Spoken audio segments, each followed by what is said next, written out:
ಸಮಸ್ಯೆಗಳ ಬಗ್ಗೆ, ಕಾಮಗಾರಿಗೆ ಇರುವ ತಾಂತ್ರಿಕ ತೊಂದರೆಗಳ ಬಗ್ಗೆ, ಅಧಿಕಾರಿಗಳ ನಿರ್ಲಕ್ಷ್ಯ ಮತ್ತು ನಿಧಾನ ಧೋರಣೆ ಬಗ್ಗೆ ಎಡಿಪಿ ಸಭೆಗಳಲ್ಲಿ ಚರ್ಚಿಸಿ ಪರಿಹಾರ ಕಂಡುಕೊಳ್ಳಬೇಕು.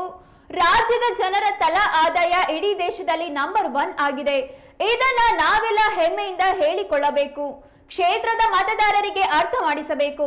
ರಾಜ್ಯದ ಈ ಆರ್ಥಿಕ ಸಾಧನೆಗೆ ನಾವು ಜಾರಿ ಮಾಡಿದ 5 ಗ್ಯಾರಂಟಿಗಳು ನೇರ ಕಾರಣವಾಗಿದೆ ಎನ್ನುವುದನ್ನ ರಾಜ್ಯದ ಜನತೆಗೆ ಅರ್ಥ ಮಾಡಿಸುವ ಕೆಲಸ ಇನ್ನಷ್ಟು ರಭಸವಾಗಿ ನಡೆಯಬೇಕು ಎಂದು ಸಿಎಂ ಸಿದ್ದರಾಮಯ್ಯ ಸೂಚನೆ ನೀಡಿದರು.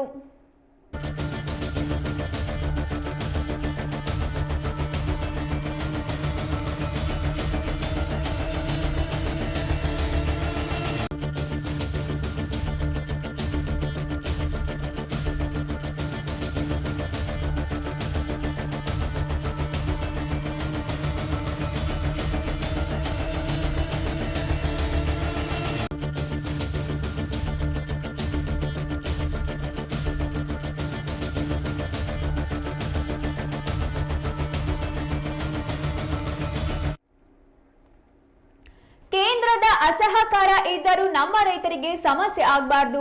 ಮುಂಗಾರು ಹಂಗಾಮಿನ 11.17 ಲಕ್ಷ ಮೆಟ್ರಿಕ್ ಟನ್ ಯೂರಿಯಾ ಬೇಕಾಗಿದೆ. ಏಪ್ರಿಲ್ನಿಂದ ಜುಲೈವರೆಗೆ 6.81 ಲಕ್ಷ ಮೆಟ್ರಿಕ್ ಟನ್ ಬೇಕಾಗುತ್ತದೆ. ಆದರೆ ಕೇಂದ್ರ ಸರ್ಕಾರ ಸರಬರಾಜು ಮಾಡಿದ್ದು 5.17 ಲಕ್ಷ ಮೆಟ್ರಿಕ್ ಟನ್. ಈ ವರ್ಷ 2 ಲಕ್ಷ ಹೆಕ್ಟೇರ್ ಮುಸುಕಿನ ಜೋಳ ಹೆಚ್ಚಾಗಿ ಬಿತ್ತನೆ ಮಾಡಲಾಗಿದೆ. ಹಾಗಾಗಿ ಹೆಚ್ಚಿನ ಬೇಡಿಕೆ ಇದೆ.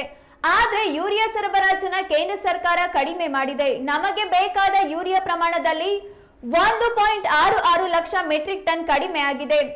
ಆದ್ರೂ ಬಿಜೆಪಿಯವರು ಪ್ರತಿಭಟನೆ ಮಾಡುತ್ತಿರುವುದು ರಾಜಕೀಯ ದುರುದ್ದೇಶ ಹಾಗೂ ನಾಚಿಕೆಗೇಡಿನ ಕ್ರಮವಾಗಿದೆ.